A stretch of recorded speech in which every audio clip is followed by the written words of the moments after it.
Welcome to another episode of The Brand Called You, a podcast and podcast show that brings you leadership lessons, knowledge, experience, and wisdom from hundreds of successful individuals from around the world. I am your host, Ashutosh Garg, and today I'm delighted to welcome a creative individual, a designer, someone who's lived all over the world, Nada Debs. Nada, welcome to the show. Thank you so much. Nada is a Lebanese designer. She designs from product and furniture design to artwork, jewelry, and also does one-off commissions. Nada grew up in Japan and studied in Rhode Island, USA. So Nada, I'm so delighted to be able to talk to you. I know you're currently in Dubai. Let's start with your journey and tell me about the work that you do. So basically, I'm a furniture designer. I grew up in Japan all my childhood and my high school. Mm-hmm. My family went to Japan in 1917, so that's over 100 years ago. Oh, wow. And so we are a merchant family that traded in textiles. Mm-hmm. Somewhere deep in my subconscious, I think that I had this urge to get back to my roots. And I found my way to get back to Lebanon through living in different places. Correct. So today I'm a furniture designer based in Beirut, Lebanon. And what I did is I introduced furniture in our part of the world. Furniture design was maybe the last furniture design that's regional was from the Ottoman times. And that's about 200 years ago. Correct. And no one touched anything in the Middle East. And I came along from abroad and I noticed that, there was a lack of local regional furniture. And I introduced my Japanese aesthetics into Middle Eastern craft. Wow. Wow. What an amazing combination that must be. But tell me, the Japanese normally have much smaller homes and Middle East has very large homes. Yeah. So how did you blend the techniques or the art of Japan with the huge homes that you have in the Middle East? So when it comes to furniture design, it's really about conceptual thinking. So it's not about the size of the home, but it's about the way they think, the way they approach design. Okay. So the Japanese approach design, their philosophy is simply said, less is more. So what they do is they take an idea, they remove it and bring it just down to its essence. So what's important is the essence. So they remove all the frills and it's very like usually functional and very beautifully done work because they take care so much of things. Whereas the Middle East, if you look at Middle East and Middle Eastern craft, it's not also about the size, but it's about the identity of the region, which is about repetitive geometry. Correct. And it comes, of course, from the Islamic world. And you see it in the old architecture. You have all this repetitive geometry, which is actually reminiscent of God, because the repetitive geometry is an endless, infinite geometry. Correct. And that abstraction is what they see as God. So basically, what I try to do is actually incorporate that geometry, the repetitive geometry, in a very minimalist, simple form. So that is what makes my collection, I guess, unique, because before that in the Ottoman, it was just very curvy forms and very intricate work. And it was just more and more. Whereas I came in and I kind of stopped that and I said, okay, let's look at the essence of what we have in our region. It is about geometry, it is about craft, and let's just show that and nothing else. So I called my company East and East, which is celebrating Eastern craftsmanship through Japanese minimalism. Wow, amazing. And therefore, I'm assuming that your furniture is also lighter than the very heavy furniture that I have normally seen in the Middle East. Definitely, yes. Okay. It's much lighter. It's more worldly because it's not purely Middle Eastern, just like I am. I'm a result of the combination of the kind of Asian upbringing and the Middle Eastern upbringing. Our furniture represents that. And in a way, it's really interesting because the reason my brand took off is because it's not only me who was trying to find that cross balance between the two cultures. Right. Everybody else has duality in them today. Absolutely. So especially the Lebanese who traveled abroad and they were exposed to contemporary modernity, they come back, so they want a bit of their identity, but they want like something that they can relate to also. Fascinating.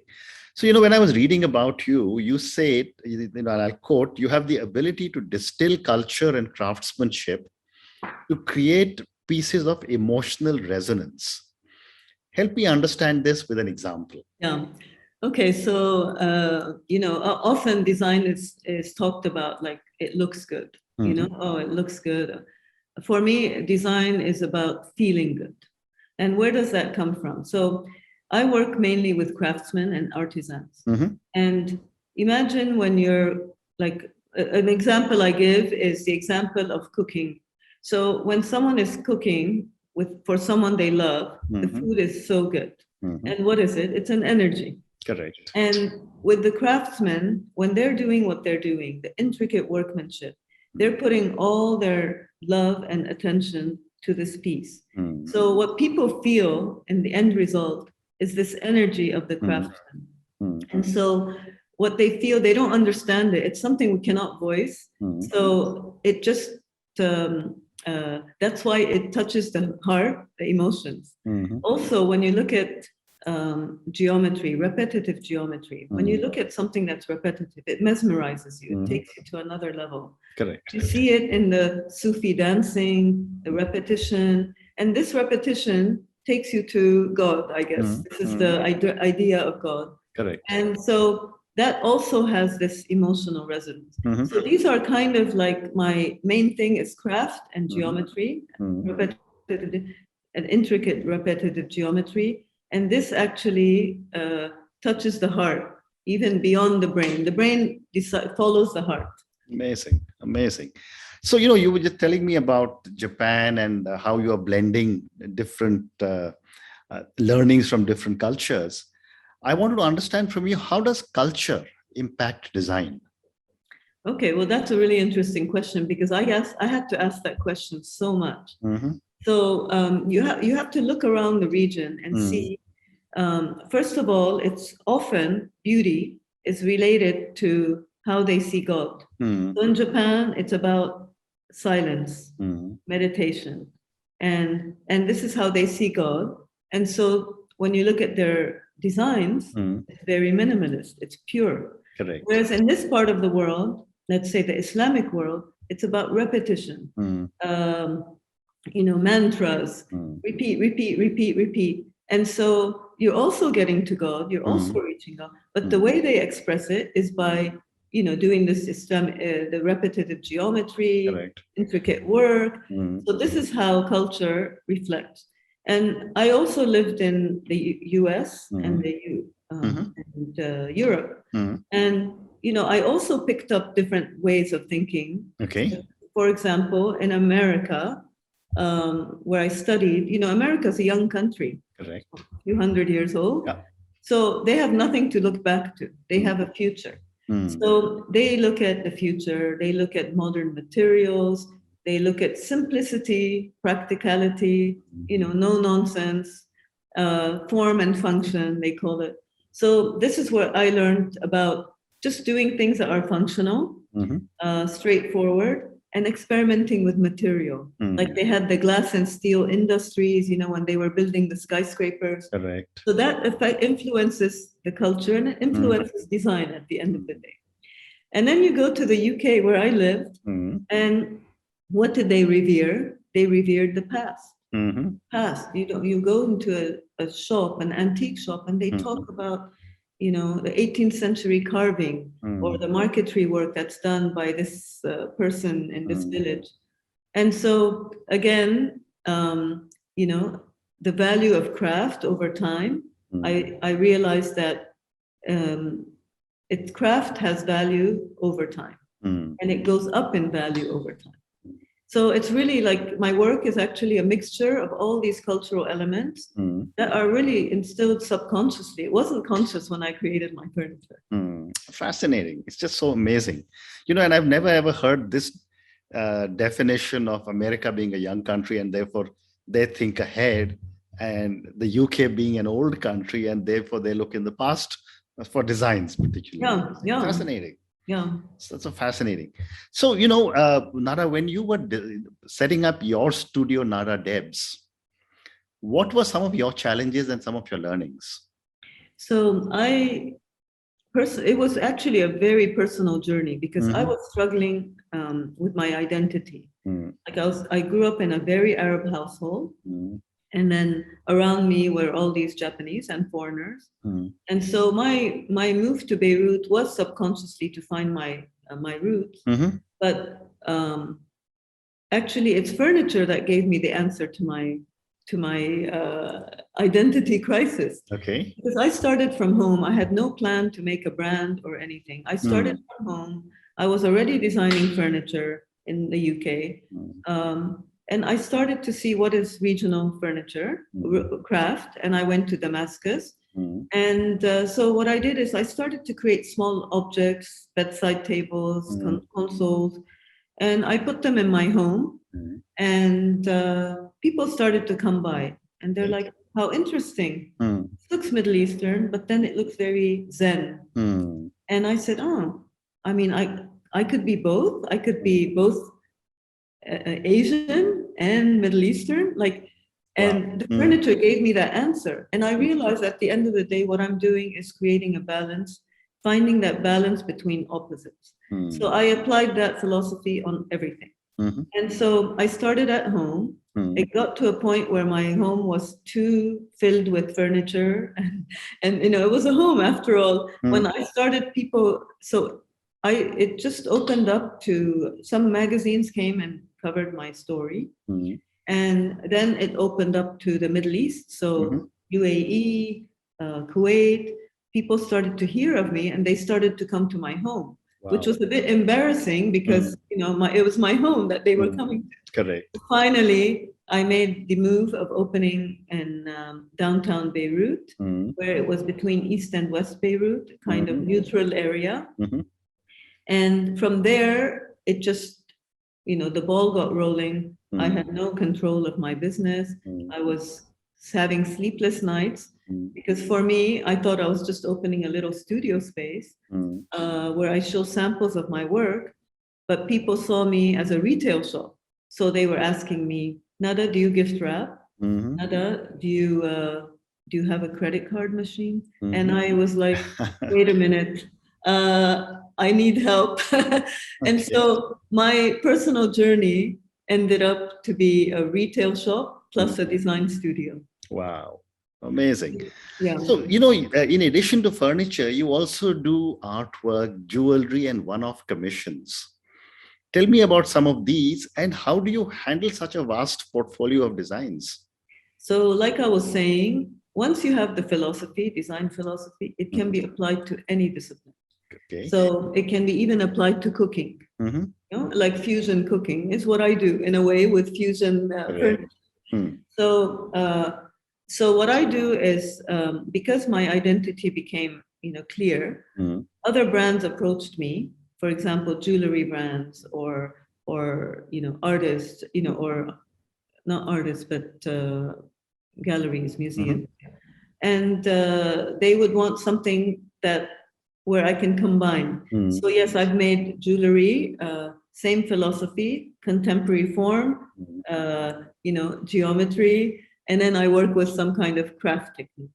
So for me, my journey now is about going from region to region.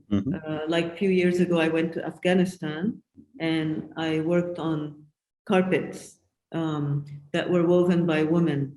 Okay. I'm now working in Pakistan with some marble inlay, and hopefully going to India and then back to Japan. Wow. So the idea is really, and so because my work is all about handcraft, I do a lot of private commissions, and that has become my main core of my business, where I get commissions from a lot from governmental and institutional work, because my work represents a contemporary identity. Very interesting. So I have Queen Rania, the Ministry of Foreign Affairs in the UAE.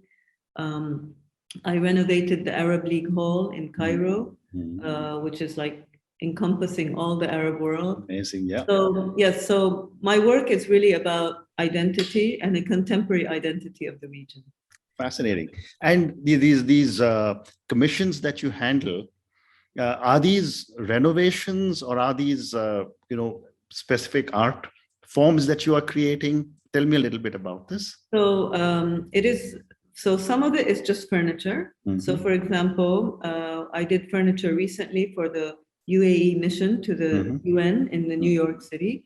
So the skyscraper was built by an American firm. But the main furniture in the lobby and all the majlis areas were all designed by me, designed by us. So in that case, it's just furniture. Okay. The Arab League Hall, for example, it was everything. We had the wall finishes, we had from the wall finishes all the way to the actual furniture, all the way to the actual serving tray. Wow. So yes, I do from very large interiors all the way to a small object. And I guess there must be a theme that runs through every single piece of design that you create. Yes, we do a lot of prototyping. The thing is, most furniture design is relatively a new discipline. Most people know about interior design. So they have an interior designer that paints the walls, that does space planning, that chooses the flooring, and then they usually buy the furniture. But there are certain spaces where you need to actually customize, because when people are spending money, they really want something more personalized. Okay. And so in that case, this is where we come in, and we work with the interior designer and the client, and we come up with something for, specifically for the client. Fantastic. And your response gives me the segue into my next question. That when you handle so many different types of designs, where do you get the motivation to keep coming up with so many different designs? That's a really good question, because I get surprised at myself. But it really actually comes from, first of all, the need of people.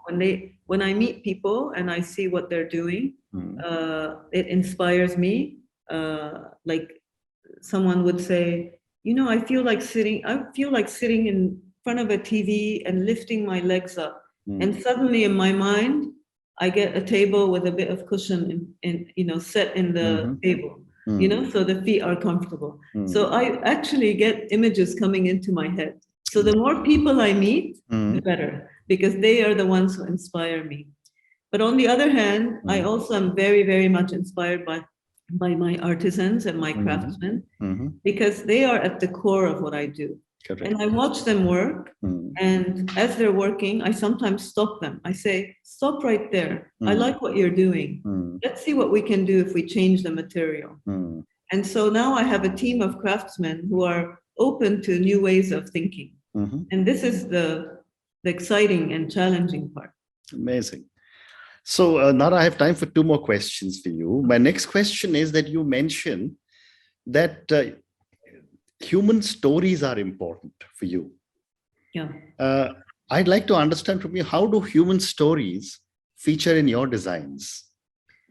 Well, every collection I do has a story, or else it won't stick to people's minds. I mean, how many pieces of furniture out there are there in this world? So many.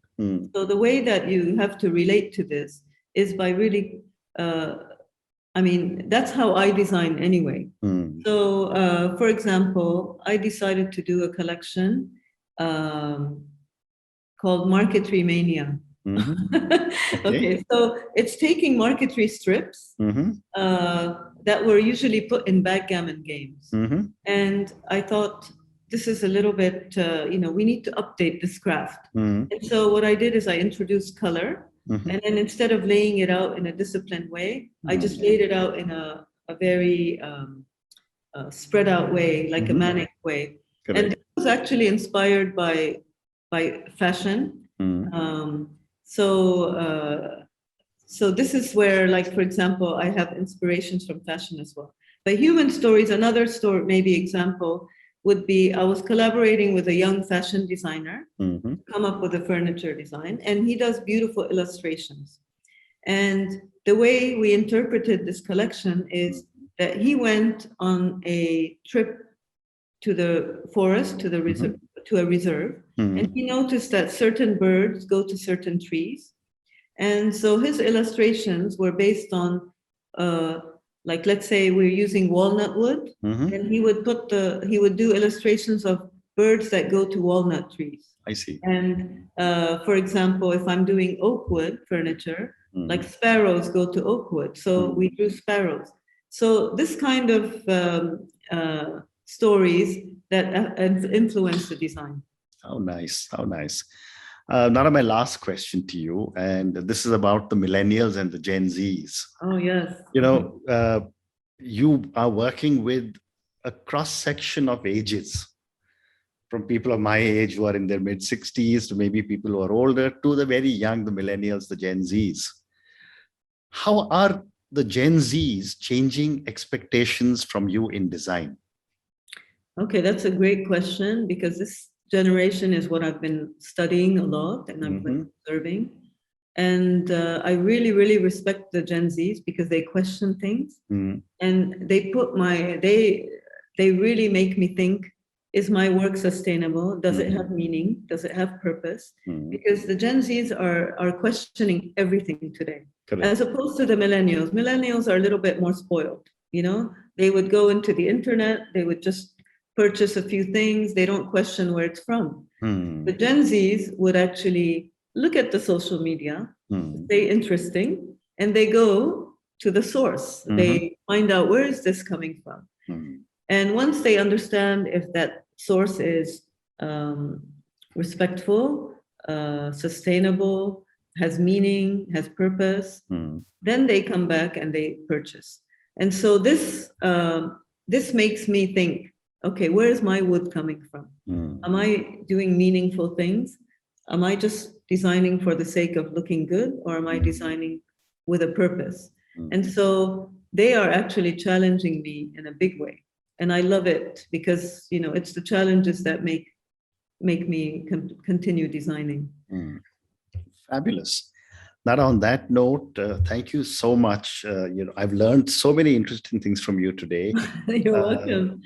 Thank you for talking to me about your own motivation and how you learned from Japan to the West and you brought back all that learning to the Middle East. Thank you for talking to me about Studio Nada Debs, and the amazing work that you're doing there. And thank you for talking to me about all your art commissions. Thank you again, and good luck. You're most welcome. It's my pleasure. Thank you. Thank you. Thank you for listening to the Brand Called You videocast and podcast, a platform that brings you knowledge, experience, and wisdom of hundreds of successful individuals from around the world. Do visit our website www.tbcy.in to watch and listen to the stories of many more individuals. You can also follow us on YouTube, Facebook, Instagram, and Twitter. Just search for the Brand Called You.